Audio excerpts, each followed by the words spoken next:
Latitude Media, podcast at the frontier of climate technology. I'm Shail Khan, and this is Catalyst. So I think what's happening generally is that we're in sort of the second trough of disillusionment of EVs, which means that we are just past the second hype cycle. This week, I sit down with Gene Berdyshevsky from Sila Nano to diagnose exactly what's wrong with the EV market.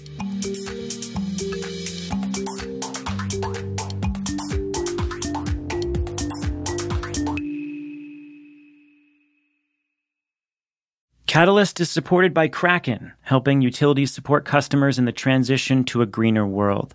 Already licensed by major players across the globe, including Origin Energy, E.ON, and EDF, Kraken is helping utilities offer excellent customer service and develop innovative products and tariffs through the connection and optimization of smart home energy assets. Click the link in the show notes to learn more, or go to kraken.tech. That's Kraken, kraken.tech. Kraken. Energy technology upgraded. Would you be interested in seeing solar module price trends based on real quotes? Now you can with Anza's free quarterly Module Pricing Insights report. Anza is a data analytics and service platform that helps solar module and energy storage buyers make optimal decisions. Anza has compiled pricing data for more than 95% of the U.S. supply to show you insights over the last 3 months. To learn more, click the link in the show notes. Catalyst is brought to you by Antenna Group, the global leader in integrated marketing, public relations, creative, and public affairs for energy and climate brands. If you're a startup, investor, or enterprise that's trying to make a name for yourself in climate's age of adoption, Antenna Group's team of industry insiders are ready to help tell your story and accelerate your growth engine. Learn more at antennagroup.com. I'm Shail Khan. I invest in revolutionary climate technologies at Energy Impact Partners. Welcome. All right, so I own an EV. Regular listeners will appreciate that that was actually not true until somewhat recently. I didn't really like to talk about it much for obvious street credibility related reasons, but then my partner at EIP, Cassie, outed me on this pod a while back, so it was public. Very uncool, I should say, that she did that. Anyway, I fixed it, and as of a couple months ago, I have a Kia EV9, and I'll start by saying I do love it. It is amazing. No complaints. That said, I have a couple observations. One, when I was getting the car, the dealer offered a big rebate on the vehicle and said it was because they have too many in stock. Obviously, dealers say things like that, but I actually think it is true based on the data, adding yet another data point to the narrative that has now taken hold that EV sales growth has really started to slow down. You see this in the sales data, but you also see this in manufacturer announcements. And, the gloom over the EV market is real. And the second observation that I had is that as much as I do love the car, the technology, and especially the battery, does still feel like it's not entirely mature. As if, and this is actually true, I think, we haven't yet fully gotten to the end state. We haven't reached the promised land with EV batteries. Charging is a little too frequent and a little too slow. And even with the rebate, the cost was higher. Which is all to say, I kind of get why the market is in the state that it is in. We're in these awkward teenage years of the EV market. We got to figure out how to grow up and get out of the house and get a job. Well, if the EV market is a teenager, then my buddy Gene Berdyshevsky helped birth it or something like that. Anyway, he was employee number 7 at Tesla long ago. And then he left to start his own company, Sila Nano, which is making silicon anode materials for EV batteries and hitting real commercial scale just now after, 14 years or so of work. Gene is just incredibly smart on EV battery technology and EVs in general, which is, I suppose, what you'd expect from someone who has been working on it and thinking about it since the beginning of George W. Bush's first term. Anyway, here's Gene. Gene, welcome. Thanks, Shail. Thanks for having me. Okay, so let's start with a little bit of history. What year did you join Tesla? Or what year did you first get involved with EVs, I guess? I assume that was when you joined Tesla, but tell me if it was before that. No, it was before that. I got involved in EVs in 2001, building a solar car at Stanford. The Stanford solar car. So that was like the genesis of Tesla dates back to that Stanford solar car project, which is wild. There's like a bunch of people who have gone on to amazing things from that project. There is a lot of people, yeah. JB most notably, of course, but folks at Electric Hydrogen, Sila, all kinds of places, yeah. Tesla, of Wild. course. Yeah. Okay. So, but that's 2001. So we're 23 years hence from that, which is bananas. And then you joined Tesla early on. So that must have been like 2004 or something. That's right. Yeah. 2004. Okay. And then you left and started Sila. When did you start Sila? So I left in 2008 after we shipped the Roadster. And then I spent a couple years studying material science, really trying to understand the science of energy. And then Sila we got started with in 2011. So I did my master's, and I spent about a year after that looking at different technologies, storage technologies, other energy technologies before I found this tech. All right. So I think the most interesting version of this question is to ask it relative to when you started Sila. Like, what was we're now in 2010-ish. What was your view at that time on like what was going to happen in the EV market, and then where there was going to be a gap that you thought needed to be filled? Like, what was the founding thesis of Sila, basically? So I think there were a couple things. One was that, so 2011 when we incorporated, there were about 2,000, 3,000 electric cars sold worldwide, right? Not 100,000, 200,000, but just 2,000, 3,000. So, we're talking, almost no vehicles. It was a novelty, but we certainly, all the early folks at Tesla had the belief that all cars were going to go electric. And I think that looks sort of nutty in retrospect, but it's kind of obvious today. And the thing that made that possible was the improvements in batteries leading up to 2004 to 2008, right? Really starting in 1991 as lithium ion got much, much better in performance and the costs dropped a lot. The gap that I saw was that lithium ion was already hitting its theoretical performance limits. So the high kind of, the high energy densities that drove down the cost, you were starting to really reach those limits, and the scale was already really large. There were maybe 50 gigawatt hours of lithium ion produced that year. So my view was that if the chemistry didn't improve, the performance would stop going up and the cost would stop going down at some point in the near future, and you would be kind of left with a gap where systems were cheap enough for many, many types of cars, but not cheap enough and not performant enough for every single use case. So I kind of in my head I thought, look, EVs might top out at, let's say, 20% of global cars if not for better technology. Can you explain a little bit more? Like, I think it's probably counterintuitive to people, the idea that back in that long ago, you would have seen us already starting to approach a ceiling in terms of performance of the existing chemistry. So like, what was the chemistry at that time? And then I guess bringing us forward to today, like how much have we seen performance improvement relative to that time? Have we broken through the ceiling by shifting chemistries or whatever? Or in your view, has the improvement to date been like marginal?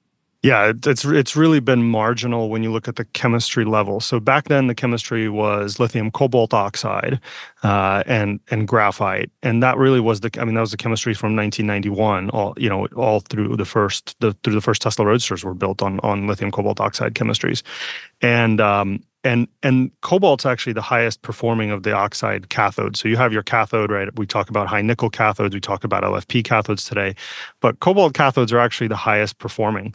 And the reason we're on nickel is because it's meaningfully cheaper. And the reason we're on iron is it's yet cheaper still. But both of those are actually lower performing than the cobalt-based cathodes. Can I just pause for 1 second? Can you define performing? Like, what metric are you So my view, the most important metric for EVs is energy density, defined as watt hours per liter, volumetric energy density. People sometimes mix up watt hours per kilo, call that specific energy. Watt hours per liter is the most important. And the reason watt hours per liter is the most important is it translates to how many cells you need to build a certain capacity pack. So back when we were using little tiny 18650s in the Roadster, it had 6,900 cells or so. But if the performance was 2x, if your energy density was 2x, then you'd only need 3,400 cells. And it would be a lot cheaper to make those cells and a lot cheaper to package those. So I think about performance, about energy density. And then because a lot of your costs are fixed on a per cell basis, right? You need to make a single cell, no matter what energy it stores, you have a lot of fixed costs. The higher amount of storage in a cell, the lower the cost goes in general. Yep. And so, yeah, so performance and cost are very related. Okay. All right. So I interrupted you, but that's helpful. So you were talking about how we went, cobalt to nickel to iron because cheaper and cheaper, but less performant. And in this case, what you mean by less performant is lower watt hours per liter. And therefore lower range for vehicles, right? So iron-based vehicles have lower range than nickel-based vehicles today. They're really kind of marginal, but they're good enough for, some markets. They're good enough for some consumers, but they're not great for everybody. That speaks to like a bigger thing for us to talk about, because I want to get to like what's happening in the EV market today. But it's an interesting, if you think about it in that frame, right? Like the trade that we've been making broadly over time, as you said, is toward lower cost, shorter range, all things equal, right? Because we've gone from cobalt to nickel to iron. So now like LFP is on the ascendant path. And that presumes that trade is worth making. That like the downside, which is lower range or needing to put in a bigger battery in order to get the same range, was worth doing in order to get to like a cost point that maybe brings more consumers into the market. So like, there's this implicit trade that the industry has been driving toward for a decade plus. Do you think that that's a false trade, or do you think it was the right thing to do, I guess, for the industry? I think it's necessary but not sufficient. I think, if you're really trying to replace all combustion fuels for transportation, for some consumers, a 200-mile EV is perfectly fine to get around the city. It's certainly much better than the Nissan Leaf back in the day that had 100 miles. But, for a lot of consumers, it's not good enough. And I think you see this by virtue of the fact that even high-end vehicles are still mostly combustion, right? Even people who can afford to pay a premium for their vehicle are still not buying EVs for a number of reasons. I think there's really three reasons. Range being one of them. Folks, we live in the Bay Area. A lot of folks want to just be able to get up to Tahoe without having to stop to recharge, right? Like you cannot do that in without like hypermiling it in most Tesla vehicles today. And those are the best, right? Two, recharge time. People don't want to wait around for a long time. If you could do 10-minute recharge, that would help things. And three, infrastructure. People don't trust the charging network, although I think with the recent Tesla opening up the supercharger network, I think that's a complete game changer for that one. So those are your three reasons why high-end vehicles aren't going.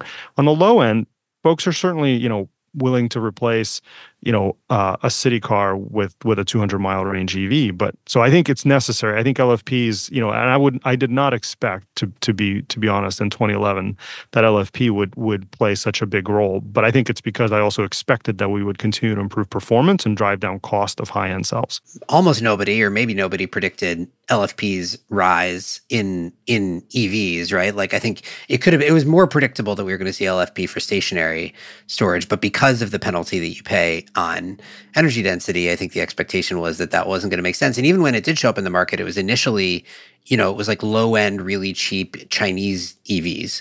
I think the bigger surprise, at least for me, has been that we're starting to see like major automakers, Western automakers, using LFP in commercial passenger vehicles for mainstream adoption. And so again, to me, it's like, okay, the bet there is cost is the fundamental constraint on EV adoption, over and above at least one of the three things that you mentioned, which is range anxiety, and which is tied to the other two, obviously. I think, yeah, I agree. You need to lower cost, right? There are two ways to do that. You can use cheaper batteries that give you kind of less range, and you can use better batteries that ultimately come down in price as well, higher performing batteries that you use fewer of. So ultimately, the game is to reduce cost.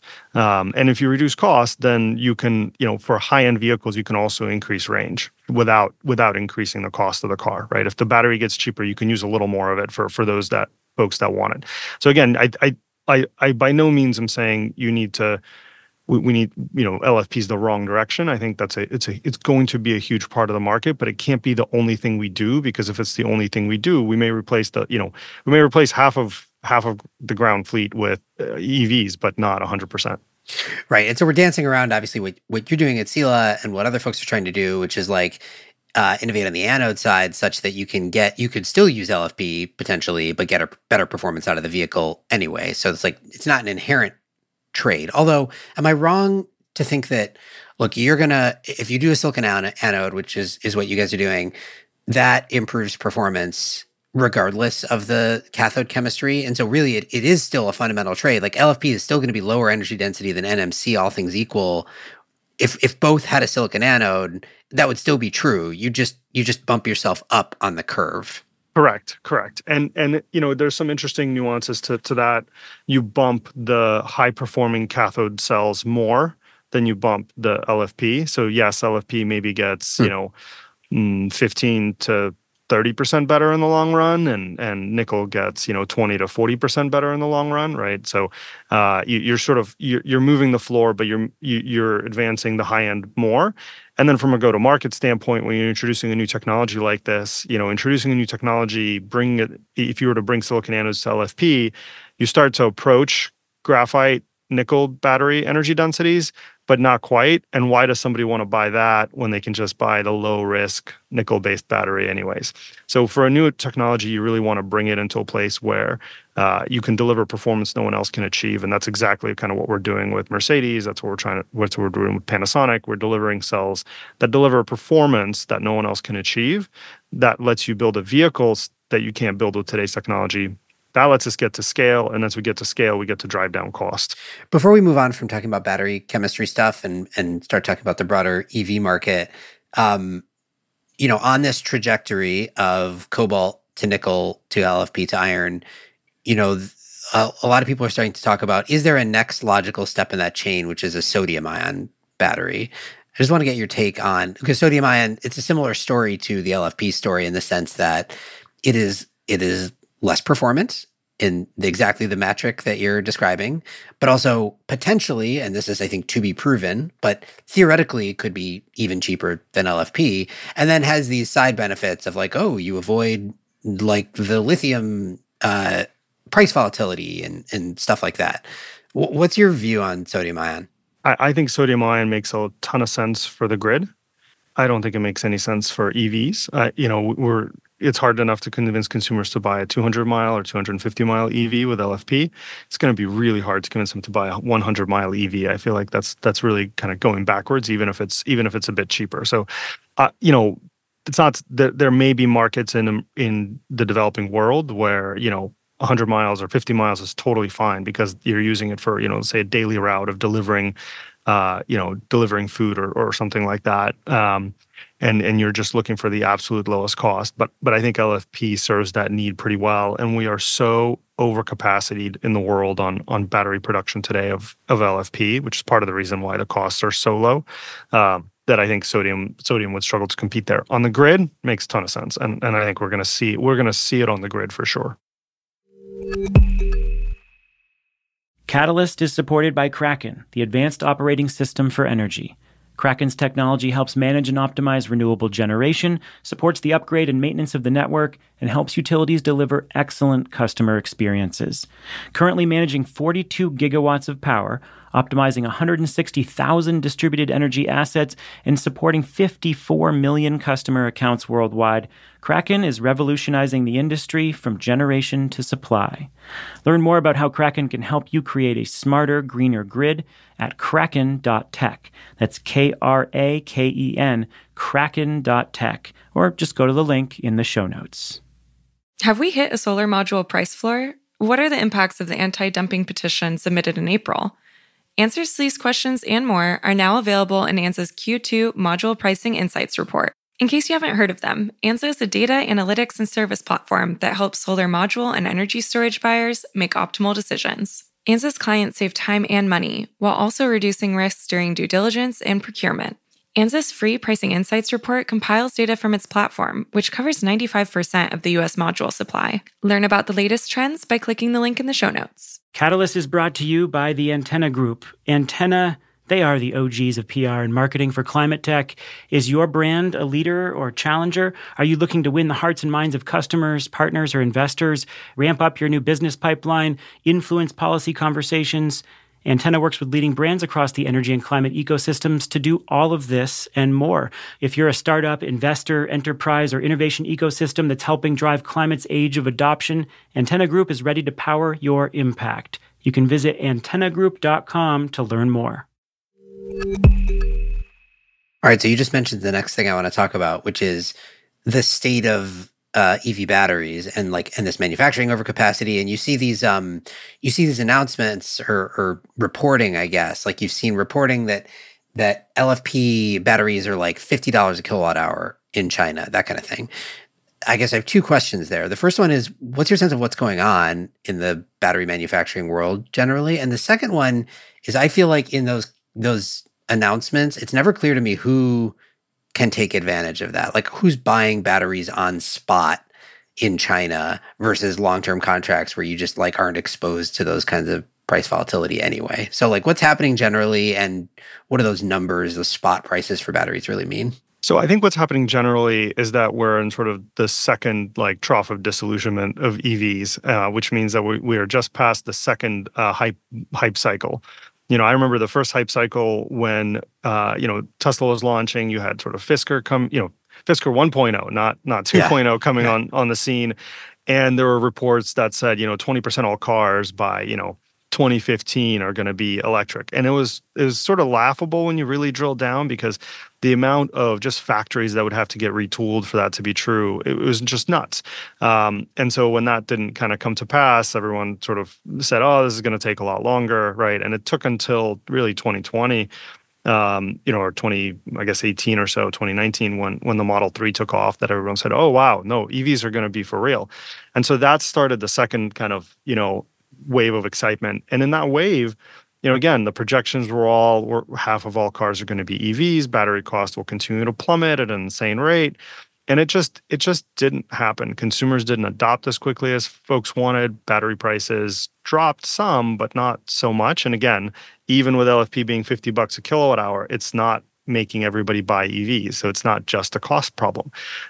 So the world just overbuilt in a massive way, especially in China, but also kind of everywhere, in the expectation that, there would be this huge demand. And the way a lot of the offtakes were structured, the automakers were protected. If the demand wasn't there, they weren't going to be forced to buy cells from these battery makers. And the car makers were very hesitant to sign sort of binding take or pays. And even if they did, if the cell maker was late on a factory, which they were all bidding with really aggressive timelines to win the deals, then the automaker could get out of that, right? And we're seeing some of that in the market today. So we're going through a wave. It's very, very hard to predict when a market is going from 2% to 10% penetration, as we're doing with EVs globally.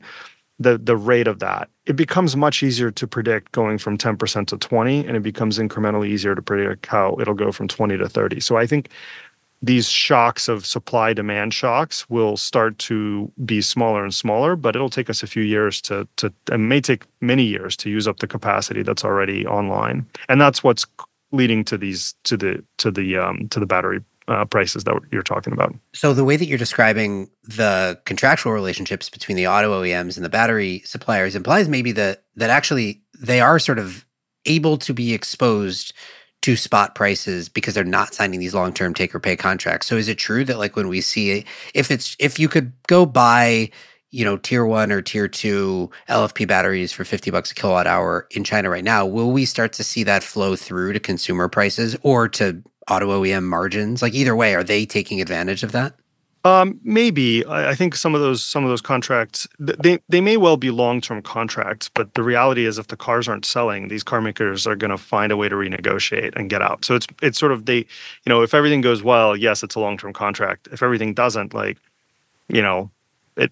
no one to buy it anyways, and they're not going to stockpile 1 million cars worth of batteries, right? The parties work out a negotiated agreement. I think to your question of are car makers able to take advantage, there are oftentimes indices baked into these contracts for spot prices of materials and or some kind of trailing average prices of materials that allow them to get a lower price if the cost of inputs goes down. And the reason for that is because the cell makers want to protect themselves in a way that allows them to increase the price of the cells if the cost of the inputs go up. So, the volatility of global raw commodities is something the cell makers certainly try to avoid.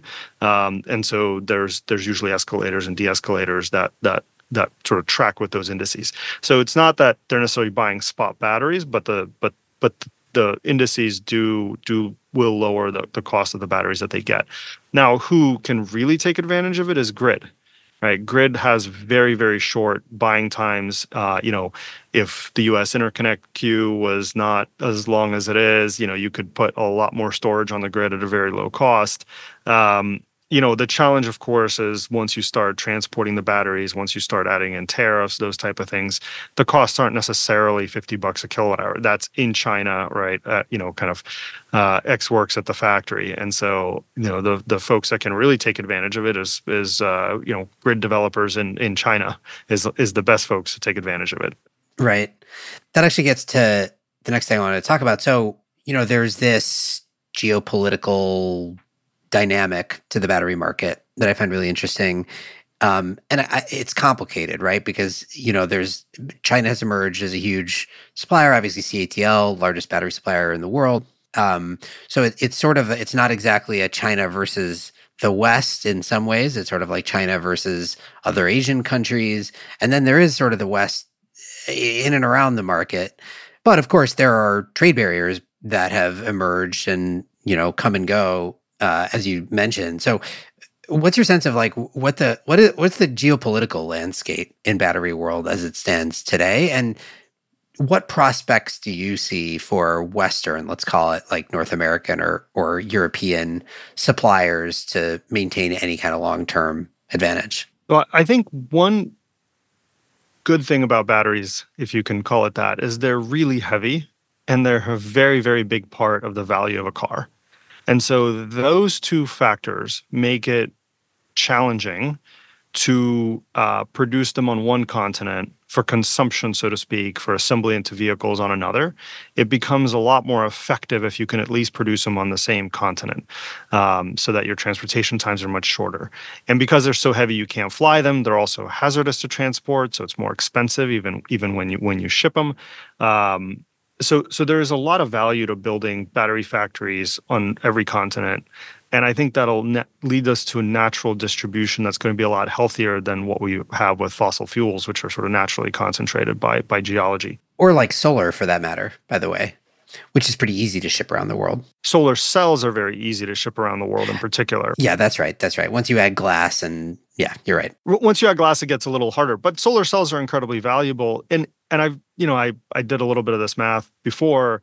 There's like a 10x difference in the value per kilo of the good between batteries and solar. So it's still a lot more efficient and effective and faster to ship solar around the world, right, than it is with batteries. So I think that's good. That's sort of a natural thing that's driving it. And then I think the second piece driving it, like you said, is geopolitics. No country wants to have its energy supply coming from another country. And in many respects, battery production is a supply of the energy. Now, you have to think about the whole supply chain, which oftentimes people don't. They sort of say, okay, well, if you've assembled a battery here, it's all good. Okay, but if all the components come from less friendly countries, you're still in trouble when the supply chains break down. So I think that's really healthy. And so what we're seeing is the same Asian battery producers going to the other continents and building those factories. The U.S. has a lot of gigafactories being built by Korean, Japanese, Chinese battery producers. Same in Europe, right? I mean, I think CATL is building something like 100 gigawatt hour plant in Hungary, if I'm not mistaken. And that's huge, right? 1 million vehicles worth of, 1 to 2 million vehicles worth of production right there. So I don't see that changing anytime soon in terms of who are the biggest players, but they're going to have to get local. They were already, and the sort of geopolitics of trade are forcing that to happen faster and maybe even more balanced than a natural kind of state would be. Related to that, obviously as the EV market was starting to take off, and then particularly in the wake of the IRA, which provided all of these incentives, both like carrot and stick for either domestic or friendly country manufacturing, where you can get tax credits for the production of stuff, but you can also you have to produce stuff either domestically or in friendly countries to qualify for the EV tax credit. There's been this just mega wave of announcements of new manufacturing capacity of various kinds, particularly in the US. Do you think that all, I mean, given what you're describing about the dynamic of the market, where like adoption is a little slower, adoption growth, I guess, is a little slower than expected, and we have this huge overcapacity in places like China, like, does that jeopardize this new wave of manufacturing, do you think? Absolutely. The IRA can subsidize, the startup cost of building these plants, but they have to run for 30 years. They have to be competitive. And in the first 5 or 7 years, while they're going to be able to get benefits from the IRA, there still has to be demand. Like you still have to have customers to buy. So if you build 5 million EVs worth of production of battery production in the US, but there's only 1 million of demand, you're in trouble. There's nothing. If there's no revenue, there's no amount of subsidy that can save you. So I do think some of these projects are still are not going to go forward at certain stages. And that's kind of classic. A lot of times, maybe half the announced projects end up getting built. The pipeline is way bigger than the demand today, and so some of them will get mothballed for some amount of time. But I do think overall the IRA is helping bootstrap domestic production of batteries, battery materials. I think it could be tweaked to do that even in a way stronger way, but it's certainly having a good tailwind effect for us and for others in the field.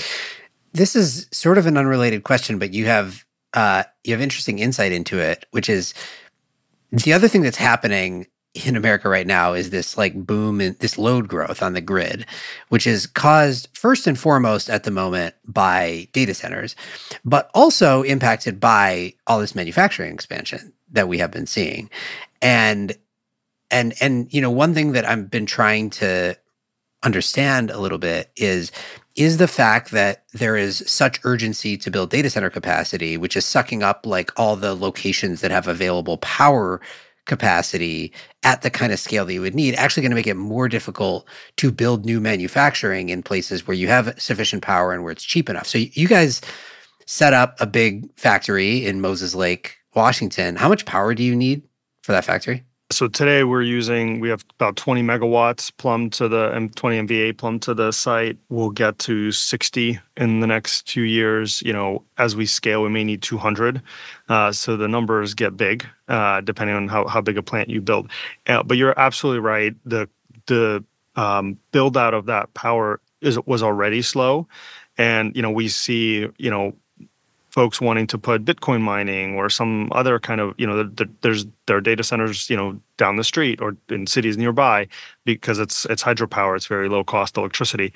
I think the pessimistic view is these things are going to come in huge conflict for sure. The optimistic view is it's now such a problem and there's going to be such a concert of voices saying, hey, we got to fix that. And if big tech's, machinery can help solve this, whether it's politically or through supply chain, increases of key components, that could be the silver lining in it. Is you're bringing to bear, these huge economic players in the big tech world that may actually help if we kind of work together. Going to Washington State, and especially for manufacturing, I immediately am thinking, oh, you wanted like a lot of cheap power, right? Like was that a big factor for you? Huge factor. Not only that, we bought a site with 20 MVA, so we didn't have to wait in the queue for getting power. And we know of companies, that may miss their entire factory startups by a year because they can't get power in time, and there's just nothing you can do.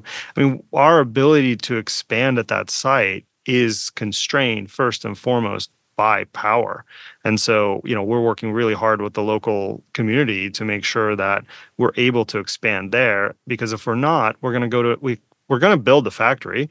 We just would build it in a different state, and that's not good for us, and that's not good for the local community. And so working through all of the state, federal, local elements of getting power to these manufacturing sites, I think is really critical and can frankly be a competitive advantage for states and a competitive advantage for local communities that are able to sort of operate, faster. You don't have to be really fast. You just have to be faster than everybody else. Right. You have to be faster than the slowest competitor. Back to battery world. So here's the other thing I wanted to get your take on. I'm a I think you know that I was until recently not an EV owner. I am now an EV owner. I got the EV9, and the EV9 has 100 kilowatt. I got the long range version, so it has a 100 kilowatt hour battery. So I've got a big ass battery in my car, and I don't yet have a power wall or home storage. I do live in the Bay Area, and so I've thought about it. But the more that I think about it, the more I think V to G actually, or V to H, right? Some version of using my 100 kilowatt hour battery that's just sitting in my car makes sense for me to power my home. And I know one of the reasons why that has been slow to take off. It's starting to, right? Like the F-150 Lightning you can use for V to G or whatever. It's bidirectional. But I know one of the reasons historically has been concerns about the battery. Like if you're going to do all this bidirectional charging, actually maybe you wear the battery out sooner. Do you have a view on that? Do you think there's a technical limitation to bidirectional charging with EVs, or is it really just like a market structure problem? I think the technical limitation can be overcome fairly readily if there's market signal that there's the value to overcoming that technical limitation. So what I mean by that is, yes, cycle life in EV batteries is limited, but it's set as a specification for a certain type of service life for the vehicle. 200,000 miles, 15 years. It needs to stay above, 70, 80% kind of state of health. So, pretty extreme. 200,000 miles, is a lot. And most vehicles beat that, right? Because that's like the warranty that they never want to hit. And most vehicles don't live in quite as hot of an environment as the limits. They don't drive as aggressively as the limits of the warranty. So most vehicles do way better than that. I think Tesla Model S is out there that have gotten over 1 million miles on their packs. So I don't think it's technical. There's a little bit there, but it's much easier to overcome. I think if the market signal exists, that's worthwhile. I agree with you completely. I mean, we have a fairly large household. We have like 300 kilowatt hours of batteries sitting in our driveway, right? We could be off grid. But I think the other constraint you have to really consider is kind of user, kind of how does someone use the battery, right? So one of the challenges is if, let's say you have solar on your home and you want to kind of use it to, you want to use your vehicle to load shift. Well, you're not home with your vehicle during the day. You're at work. So I think there's both market structure, but I also think it's, you have to really think through. Now, huge power outage. Right. Backup power is really mostly what I'm thinking. I'm not yet thinking about using my car to load shift. That feels aggressive. And I do have some concern about, like, I don't want to use all the capacity in my battery and then not be able to drive when I really need to. So it feels to me like, at least as a starting point, we're talking backup power. That to my mind is a no-brainer. Now the question there is, what do you have to do in your electrical panel to kind of get that to work? So you start to kind of, how does a car maker ensure that your electrical panel is well set up to serve as backup power? I don't know, but I agree. And coming back to kind of EV adoption, one thing to remember is, people aren't going to buy EVs just because they're cheaper than gas cars. People are going to buy EVs faster if they're just better cars. And this is one of those things that EVs can offer that your combustion car just could never offer. Like, I mean, I remember, during winter storms when I was a kid, we would run, the car's engine, right? And then we'd have like a 1500 inverter plugged into like the 12 volt of the car running, gasoline engine to like power a little bit of lights during a multi-day outage. But that's ridiculous, right? A terrible idea. I mean, the whole thing is nuts, right? And so you're like, EVs are amazing because, yeah, look, power goes out, but your home the lights don't go off. And we have to sell consumers on sort of all these other things that EVs can do that are just better. You never go to a gas station. It's more fun to drive. All of those things, right? I imagine you enjoy driving your EV a lot more than you did your prior car. It's the best. I love it. It's embarrassing that it took me this long. We've talked about this. It's embarrassing that it took me this long to get an EV, but obviously it's better. It's just so much better. Yeah. So we just have to make them better cars. That's, we get so obsessed about cost, we forget about what it is consumers really care about, which is like great products. How much does you use an iPhone? You use an iPhone, right? I use an iPhone. Yeah. Yeah. Why don't you use the cheaper phone? Because an iPhone is better. I guess it's because an iPhone is better, but there's also, I mean, you're making me think about this in the context of EVs, but like, it was like the lowest activation energy to get an iPhone in some ways, where I was just like, oh, like, okay, I guess like I need a phone, and I guess I want a cool or a good phone that like works, and like I guess that's an iPhone. Like I haven't done the research. I don't know anything about the alternatives, to be honest. It's like not where I'm spending my time and my effort. It's interesting to consider what it's going to take to get to that point with EVs. Where it's like it's the default option, basically. I mean, Elon made it way easier to buy a car. Right. And I think that's a lot of people bought it because it was just way easier. You don't have to go haggle with a dealer, all of that.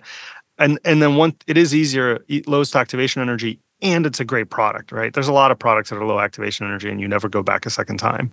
Right.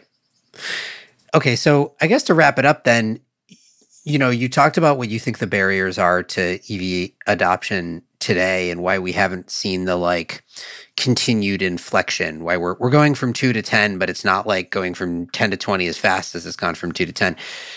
Do you have in your head a benchmark for like what the tipping point might look like? In other words, what are the specs we need to see either from the vehicle itself or from, I don't know, availability of charging or something like that? Like what is enough? It's a great question. Look, I think some of that is going to come down to great cars getting out there. It's not just the technology. It's not the specs.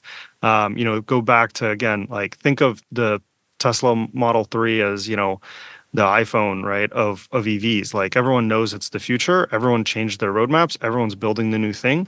But how do you get to the kind of iPhone 3G?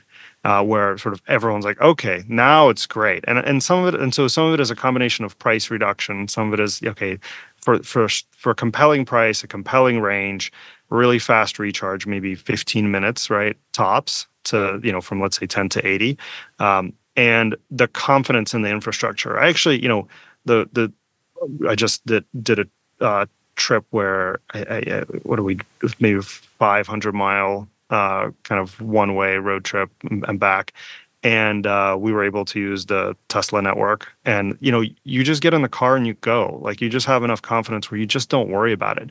But if you're not on the Tesla network, and I've done that trip as well, you're really worried about it if you try, And so, I think that, again, it's got to be a little bit of a switch.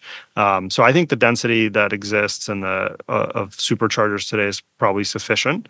But if you can know you can recharge faster and know you don't have to recharge unless you're really going on a long trip, I think those are the two things for a compelling price. So we'll see. It's going to take a car maker. It's not enough to just have great technology. We're like an enabling piece. If the radios aren't good enough, if the screens aren't good enough, if the batteries weren't good enough, you weren't going to have the smartphone revolution that we've had. But you also need someone to put it together and make that really next gen vehicle. All right, Gene. Fun as always. Thanks for coming back on. Thanks, Shale. Gene Berdyshevsky is the co-founder and CEO of Sila Nanotechnologies. This show is a production of Latitude Media. You can head over to latitudemedia.com for links to today's topics. Latitude is supported by Prelude Ventures. Prelude backs visionaries accelerating climate innovation that will reshape the global economy for the betterment of people and planet. Learn more at preludeventures.com. This episode was produced by Daniel Waldorf and Sean Marquand. Mixing by Roy Campanella and Sean Marquand. Theme song by Sean Marquand. Stephen Lacey is our executive editor. I'm Shale Khan, and this is Catalyst.